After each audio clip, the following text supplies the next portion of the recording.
The ship floated silent and dark against the backdrop of unfamiliar stars. For 300 years it had drifted through the cold emptiness of space, far from the warmth of any sun. Its metal hull, once gleaming with pride, now bore the scars of cosmic dust and radiation. Yet despite its aged appearance, there was something menacing about its shape, angular and predatory, like a weapon waiting to be used. Captain Susan Miller stood on the bridge of the Coalition exploration vessel, Harmony, and stared at the main screen. The mysterious ship they had found near the edge of the Andromeda Galaxy didn't match any known design in their database. Her blue uniform, adorned with the silver stars of the Galactic Coalition, felt suddenly tight around her neck. "Any response to our hails?"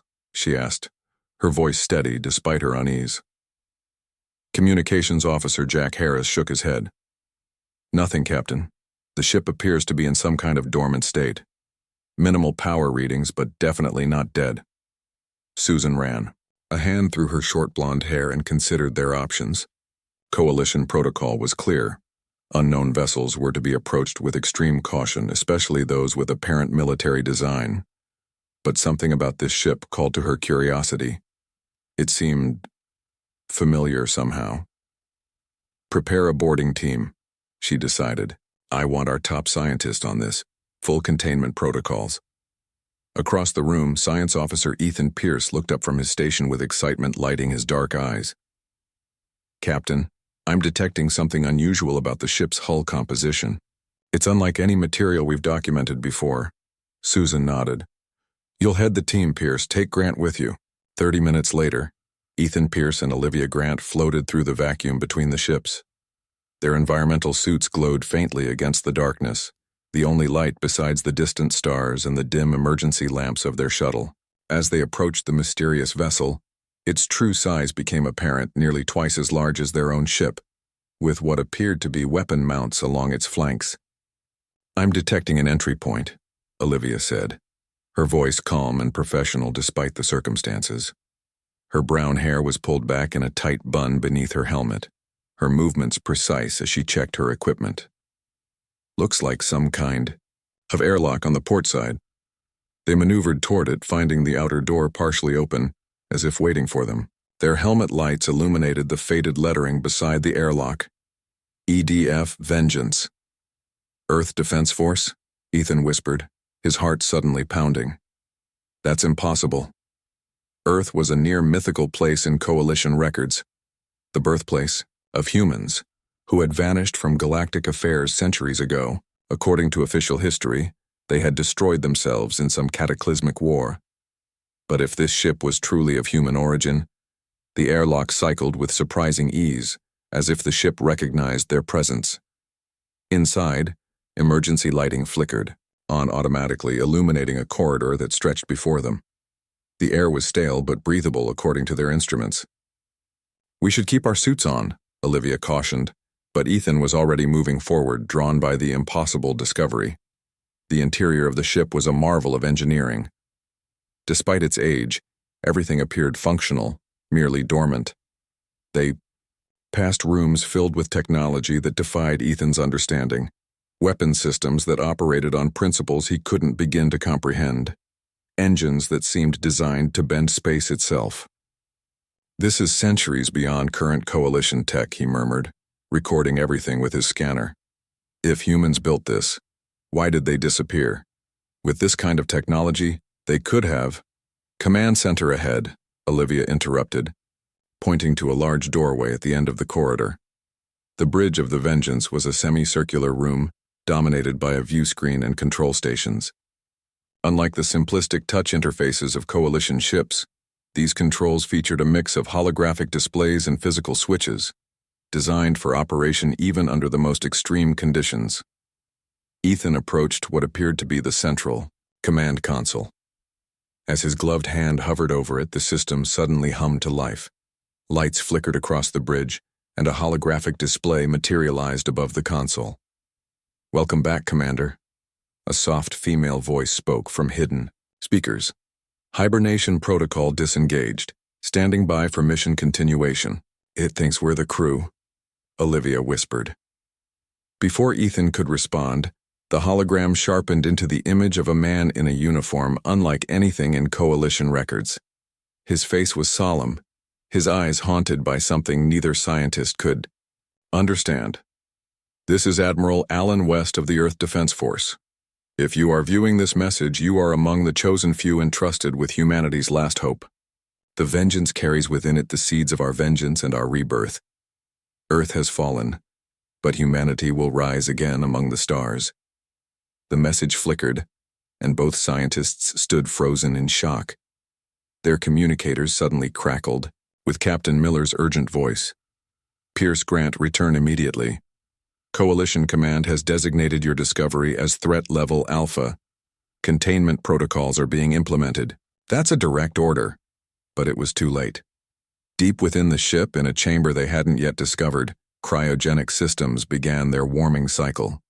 Status lights changed from red to amber on life support pods that had maintained their precious cargo across the centuries. In one pod, frost melted from a viewport, revealing the peaceful face of a woman, Lieutenant Commander Alice Warren, whose last memories were of Earth's burning skies and the desperate launch of humanity's final hope. Her eyelids flickered as consciousness began to return. On the bridge, the hologram continued its message to the increasingly alarmed scientists. The Coalition believes they have eliminated the human threat. They believe Earth's destruction was complete. They are wrong. We are the vengeance, and we carry humanity's future among the stars. As Ethan and Olivia backed toward the airlock, sensors throughout the ship continued to activate, systems awakening after centuries of sleep. The vengeance had found what it was waiting for, contact with the ones who had thought humanity defeated. The game of survival was about to begin again. Cold. That was Alice Warren's first thought as her mind crawled back to consciousness. Cold, then confusion, then fear. Her eyelids felt heavy, like they were made of stone, but she forced them open. The cryopod's clear cover was rising slowly, releasing a cloud of white vapor into the dim room. Alice's body ached as she sat up. Her muscles protested after 300 years of frozen sleep. She was still wearing her black and gold Earth Defense Force uniform, the fabric somehow intact, despite the centuries. She looked at her hands, turning them over. They seemed thinner than she remembered. System status, she said, her voice hoarse from disuse. Her throat hurt. A gentle blue light appeared on the wall. Good morning, Lieutenant Commander Warren, said the ship's computer. Its voice was female and calm. Current date is Coalition Standard Year 2487. The EDF Vengeance has been in hibernation mode for 304 years, 3 months and 17 days. Alice closed her eyes. So it was true. Earth was gone. Everyone she had known was dust.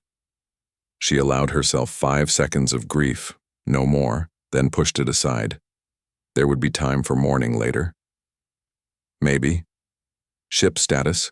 She asked, forcing herself to stand. Her legs shook but held. All primary systems operational. Hull integrity at 94%. Weapons systems online. 3 life signs detected aboard besides yourself. Alice froze. 3 life signs? Are other crew members awake? Negative. 2 unknown entities boarded the vessel 47 minutes ago. They have accessed the command center. Another life sign is registering in cryo storage section C, showing signs of warming cycle initiation. Someone had found them. After all this time, someone had found the vengeance. Alice's training kicked in. She moved to a small panel on the wall and pressed her palm against it. It slid open, revealing a compact pulse pistol. She checked its charge. Still full.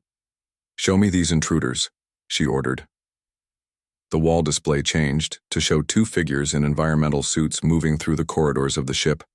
They were heading back toward what appeared to be an airlock, moving quickly. They appear to be retreating, the computer observed.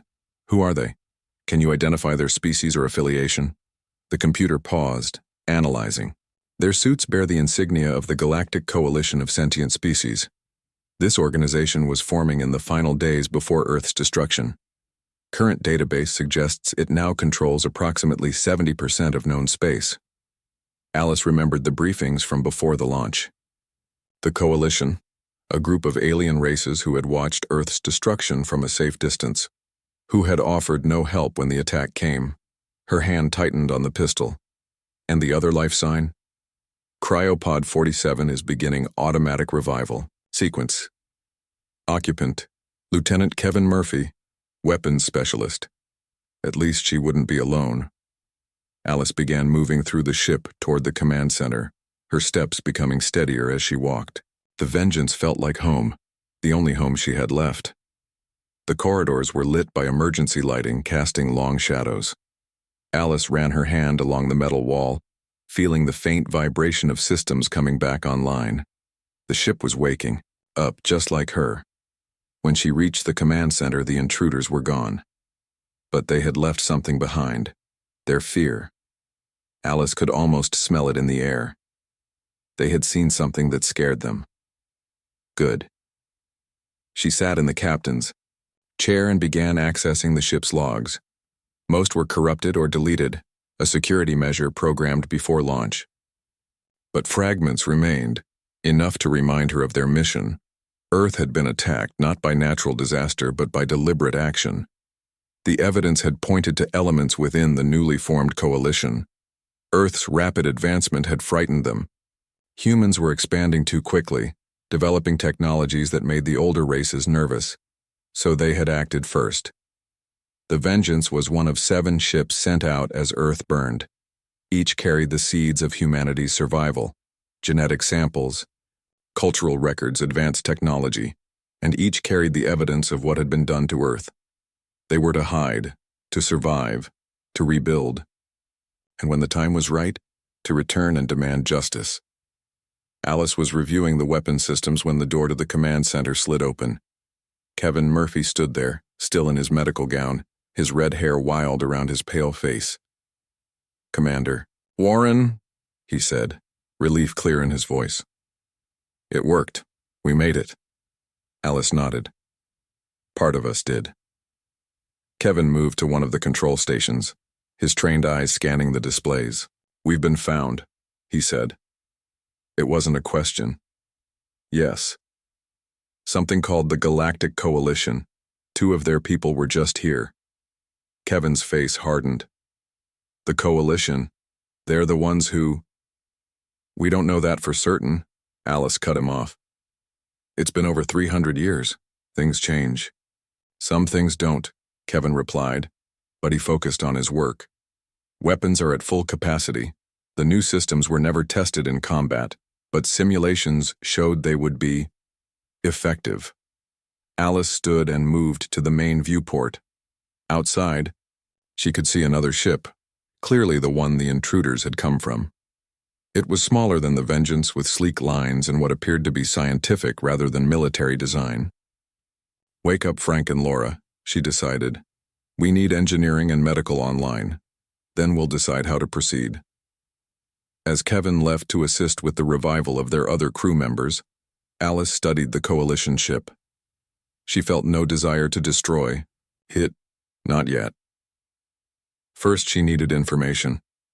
Who were these people? What had happened to the Coalition in the centuries they had slept?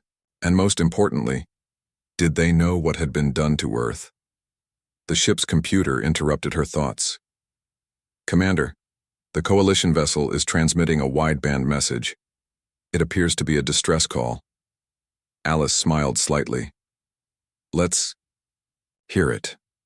"Attention unknown vessel," a woman's voice came through, tight with controlled fear. "This is Captain Susan Miller of the CSS Harmony. We are a peaceful exploration vessel. Please respond." Alice took a deep breath. The first contact between humanity and the Coalition in 3 centuries. What she said next would set the course for everything that followed. "This is Lieutenant Commander Alice Warren of the Earth Defense Force vessel Vengeance," she replied, her voice steady. "And we have been waiting a very long time for this moment." Silence filled the bridge of the CSS Harmony as Captain Susan Miller stared at the communication screen.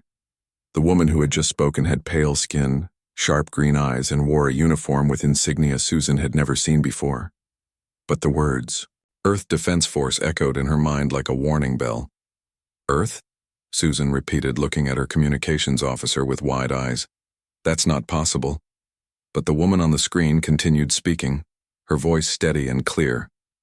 We request information about the current state of the Coalition and its relationship with Earth colonies. Our records are outdated. Susan didn't know how to respond. According to all official records, Earth had destroyed itself centuries ago. There were no Earth colonies. There were no humans in positions of power within the Coalition. The few that existed lived on isolated worlds or worked in the lower levels of Coalition society. Before she could formulate a response, her second communication officer spoke up. Captain, we're receiving a priority message from Coalition Command. Admiral Walsh is demanding an immediate report. Susan nodded. Put him through on the secondary channel. To the human woman, she said, Please stand by, Commander Warren. We need to consult with our superiors about this. Unexpected contact. The stern face of Admiral Peter Walsh appeared on a smaller screen. His gray skin and 4 eyes marked him as a member of the Valden species, one of the founding races of the Coalition. Captain Miller, explain why you've activated a Class 1 alert, he demanded without preamble. Sir, we've made contact with what appears to be an Earth vessel. The ship identifies as EDF Vengeance and Earth vessel? Walsh interrupted, his upper eyes narrowing while his lower ones widened, a sign of extreme alarm in Valdens. That's impossible. There are no Earth military vessels. Earth was destroyed centuries ago. Nevertheless, Admiral, we have visual confirmation of human life forms aboard. They claim to have been in some kind of hibernation for over 300 years. Walsh was silent for a moment, the scales on his face shifting color slightly. Maintain distance. Do not allow them to leave. I'm dispatching the battlecruiser Dominance to your location. This matter requires special handling. Susan felt a chill at his words. Sir, they haven't shown any hostility. Shouldn't we attempt diplomatic? That will be all, Captain. Walsh cut her off. Contain the situation until reinforcements arrive. That is a direct order. The Admiral's image vanished, leaving Susan with an uneasy feeling. She turned back to the main screen where Commander Warren waited, her face unreadable. I apologize for the delay, Susan said carefully. Our leadership has been informed of your presence and is sending representatives to meet with you properly. In the meantime, perhaps you could tell me more about your vessel and its purpose? On the bridge of the Vengeance, Alice Warren knew evasion when she heard it. The Coalition captain's words were polite, but her eyes told a different story: fear, confusion, and something like guilt. Behind Alice, Kevin Murphy worked at the weapons console, while their newly awakened crew members took their stations. Chief Engineer Frank Rodriguez, a stocky man with dark eyes and quick hands, monitored the ship's systems. Ship Doctor Laura Peterson, tall and composed, reviewed the medical data from their long sleep. They're stalling, Kevin said quietly. And I'm detecting power signatures consistent with weapon charging on their ship. Alice nodded slightly. Dr. Peterson, what's your assessment of the Coalition, Captain? Laura studied the image on screen. Micro-expressions indicate deception and anxiety. She's hiding something significant. Frank, how's our stealth system? Alice asked without taking her eyes off the screen. Fully operational, Commander. They can see us now because we allow it. We can disappear whenever you give the order. Alice made her decision. To the Coalition captain, she said, Captain Miller, we appreciate your cooperation. We will remain in this position until your representatives arrive. Then she cut the communication. They're lying, she told her crew once the channel was closed. Something is very wrong here. Frank, activate the stealth system. Kevin, begin passive scans of all Coalition communications you can access. Laura, continue the revival process for the rest of the essential crew. As her officers moved to obey, Alice walked to the central holographic display. Computer, show me any information on the current Coalition leadership structure. The computer compiled data from the brief connection they had established with the Harmony systems. A 3-dimensional organizational chart appeared, showing various alien species in positions of power. No humans appeared anywhere in the higher ranks. Interesting, Alice murmured. Where are all the humans? The answer came from an unexpected source. As Kevin intercepted Coalition communications, a message from someone named Nathan Hayes caught their attention. He was being ordered to join the battlecruiser heading to their location, identified as a Coalition Intelligence Special Observer. "I've got a visual on this Hayes person from their personnel files," Kevin said, putting the image on screen. They all stared in surprise. Nathan Hayes was human. "Why would they send a human to observe us?" Laura asked. "Because he's expendable," Frank suggested darkly. "Or because they think we might trust one of our own." Alice studied the man's face. "Or because he knows something they don't want us to know." She made another decision. Change of plans. "We're not going to wait for their battlecruiser. Kevin, can you isolate this Hayes person's communication channels?" Kevin nodded. "Already done." "Good. Send him a message encrypted on a frequency only he will receive. Tell him we need to talk. Human to human." As the Vengeance disappeared from the Harmony sensors, causing panic on the Coalition ship, Nathan Hayes received an unexpected message on his private communicator. He was in his quarters preparing to board a shuttle to the Dominance when the message appeared. "Agent Hayes, you are not the only human who remembers Earth's true history. We need to meet. Come alone or don't come at all. Coordinates attached." Nathan stared at the message, his heart racing. For 10 years he had worked within Coalition intelligence, searching for proof of what he had always suspected, that the official story of Earth's destruction was a lie. Now possibly the proof had found him. He quickly deleted the message from his device but memorized the coordinates. He would need to be very careful now. If what he suspected was true, then the arrival of this human warship was about to change everything in the galaxy, and the Coalition was not going to like it one bit. Nathan Hayes moved through the dark maintenance tunnels of Coalition Station 6 with practiced ease. His years in intelligence had taught him all the ways to move unseen. The small shuttle bay at the end of this tunnel was rarely used.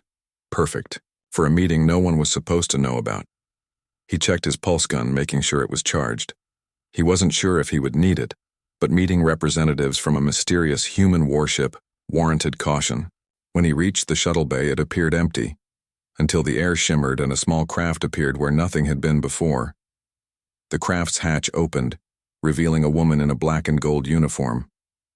She stood alone, her posture military, straight, her eyes alert. "Agent Hayes," she said. "I'm Lieutenant Commander Alice Warren of the Earth Defense Force. Thank you for coming." Nathan studied her face. "You look human enough, but Earth has been gone for centuries. So who are you, really?" Alice's expression didn't change. "We are exactly who we claim to be. The last defenders of Earth, sent out before its destruction. We've been in cryo-sleep for over 300 years. "Prove it," Nathan challenged. Alice reached slowly into her pocket and removed a small metal disc. She placed it on the ground between them and stepped back. The disc projected a hologram, a three-dimensional image of Earth as it once was, blue and green and beautiful.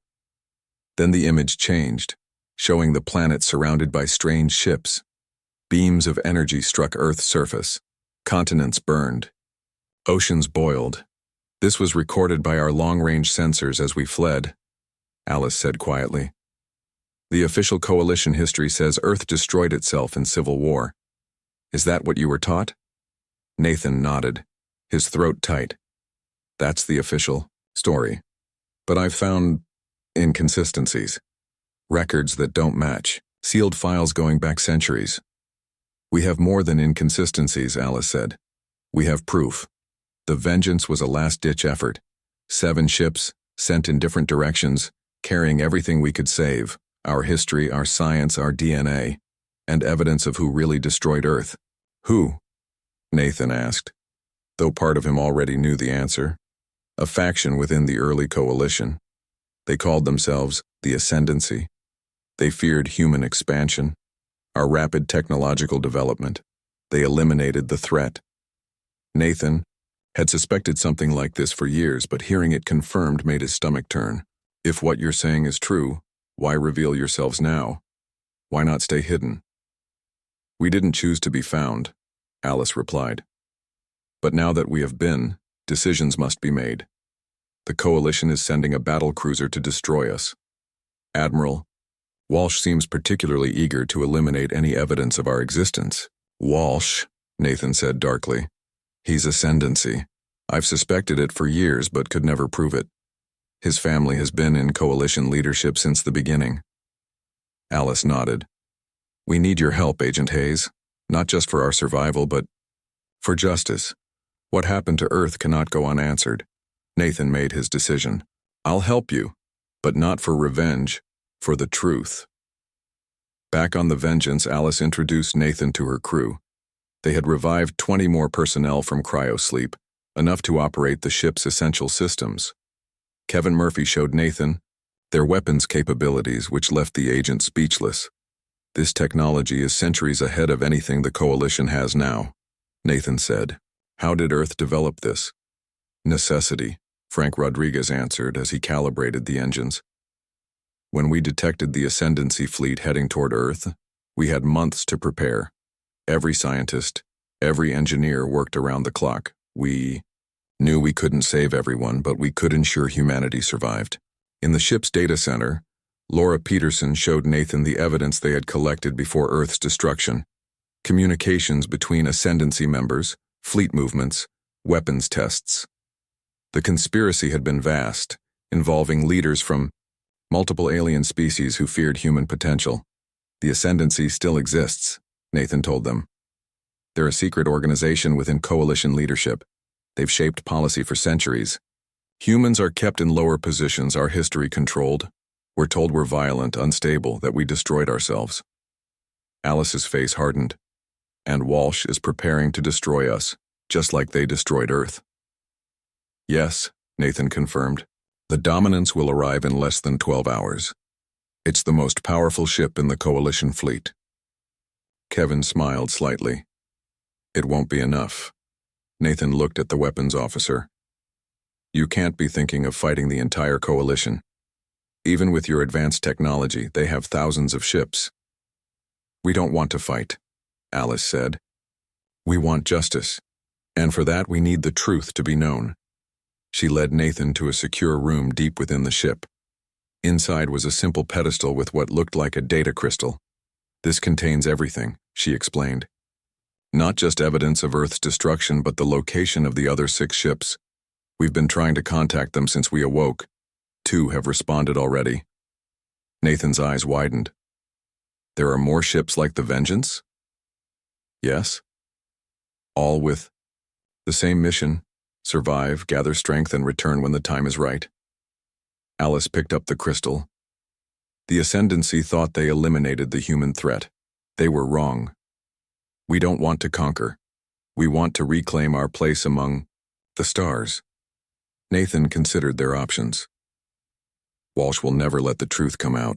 He'll destroy this ship and anyone who speaks about it. Then we don't give him the chance, Alice decided. We broadcast the truth to every Coalition world simultaneously. We show them what really happened to Earth. Frank nodded. The ship's communication array can bypass Coalition security. We can broadcast directly to every Coalition communication device. It would cause chaos, Nathan warned. It would cause justice, Alice countered. The Coalition was founded on a lie. Its people deserved to know the truth. As they prepared the broadcast, alarms suddenly blared throughout the ship. The Dominance has arrived, Kevin reported from his station. 6 hours ahead of schedule. They're powering weapons. On the main screen, they saw the Coalition battlecruiser, massive and intimidating, moving into attack position. Admiral Walsh's face appeared on the communication channel. Unknown vessel, this is Admiral Peter Walsh, of the Coalition forces. Power down your systems and prepare to be boarded. This is your only warning. Alice looked at her crew, then at Nathan. The moment of truth had come sooner than expected. The choice they made now would determine not just their fate, but potentially the fate of humanity itself. Prepare the broadcast, she ordered, and power up defensive systems. It's time the Coalition learned humans aren't so easily erased from history. Admiral Walsh's face filled the main screen of the Vengeance, his 4 eyes blinking in different patterns, a sign of extreme agitation in his species. Behind him, The bridge of the Dominance buzzed with activity as officers prepared for battle. "You have 1 minute to comply," Walsh said, his scales shifting to a dark purple color, "or we will open fire." Alice Warren stood tall on her bridge, surrounded by her awakened crew. She looked at Nathan Hayes, who nodded slightly. "The decision was made, Admiral Walsh," Alice replied, her voice calm and clear. "Or should I call you Executor Walsh of the Ascendancy? Yes, we know who you are, we know what your ancestors did to Earth. And in exactly 30 seconds, every person in the Coalition will know too." Walsh's upper eyes widened in alarm. "You have no proof of these delusional claims. Earth destroyed itself through its own violence, a trait you seem eager to demonstrate again." "Frank," Alice said without looking away from the screen, "begin the broadcast." Chief Engineer Rodriguez worked quickly at his station. "Broadcasting on all Coalition frequencies. Their jamming attempts are failing. Our tech is beyond anything. They've seen." Walsh's face contorted with rage. "Open fire!" he ordered his weapons officers. The Dominance's main cannons charged, energy building to destructive levels. Kevin Murphy watched his own weapons display with calm focus. "Defensive shields at maximum," he reported. "Countermeasures ready." The Coalition ship fired. Brilliant beams of energy lanced toward the Vengeance, only to split around it like water, around a stone. The human ship remained untouched, protected by defense technology centuries ahead of its attackers. Throughout Coalition space, on planets, stations, and ships, communication devices suddenly activated. Screens showed the evidence. The Vengeance had carried for 300 years, the true history of Earth's destruction. The conspiracy laid bare for all to see. Alice's voice accompanied the images.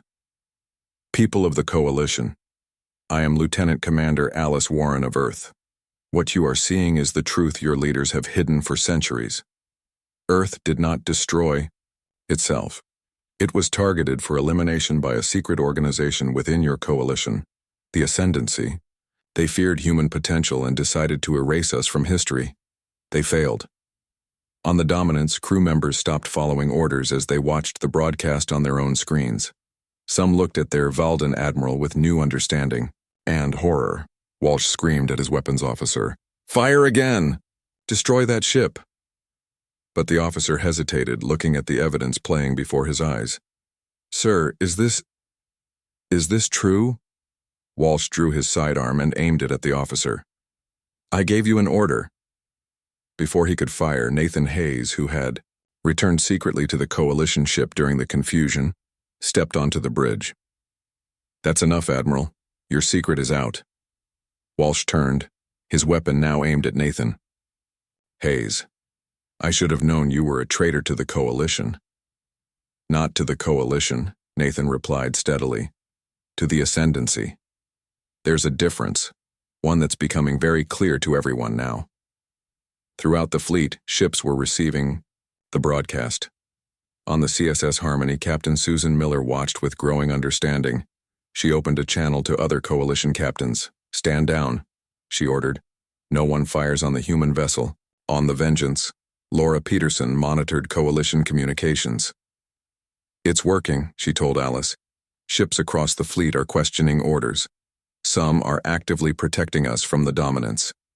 Alice nodded, relief and vindication in her eyes. "And the other human ships?"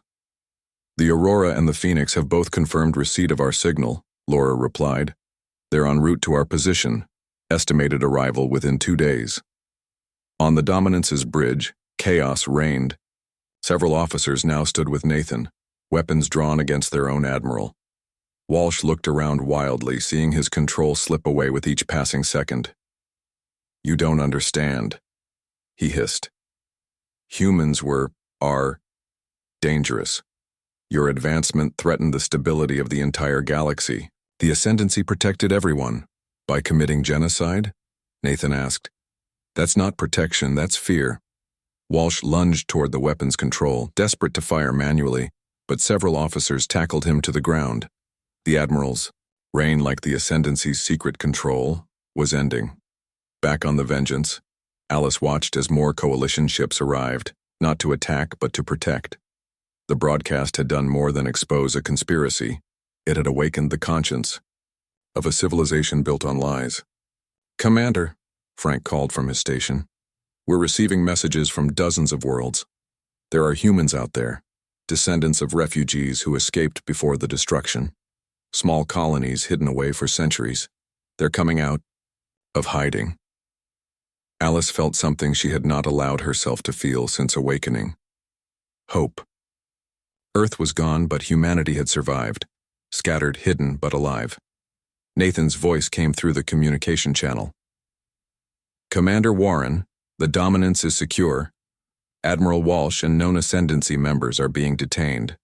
Captain Miller is coordinating with other coalition ships. They're requesting a meeting, not as enemies, but as people looking for a new beginning." Alice looked around at her crew, the last direct survivors of Earth, awakened into a future they had never expected to find. "Tell them we accept." 3 days later, representatives from across the coalition gathered on a neutral station.